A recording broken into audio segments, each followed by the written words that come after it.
Good morning, children. Today I will teach you how to write sleeping line.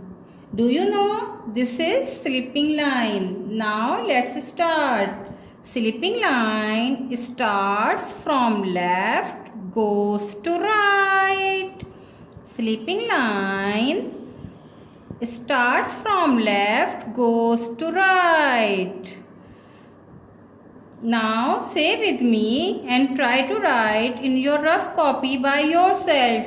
Now let's start. Sleeping lines starts from left, goes to right. Sleeping line starts from left dot and finish right on right dot. Okay.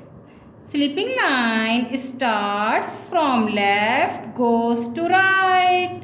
Say with me again and try to write by yourself. Sleeping line starts from left dot and goes to right dot and finish on right dot. Okay, understand? Now again, sleeping line starts from left dot and goes to right dot. Okay, and finish on right dot. Sleeping line starts from left, goes to right.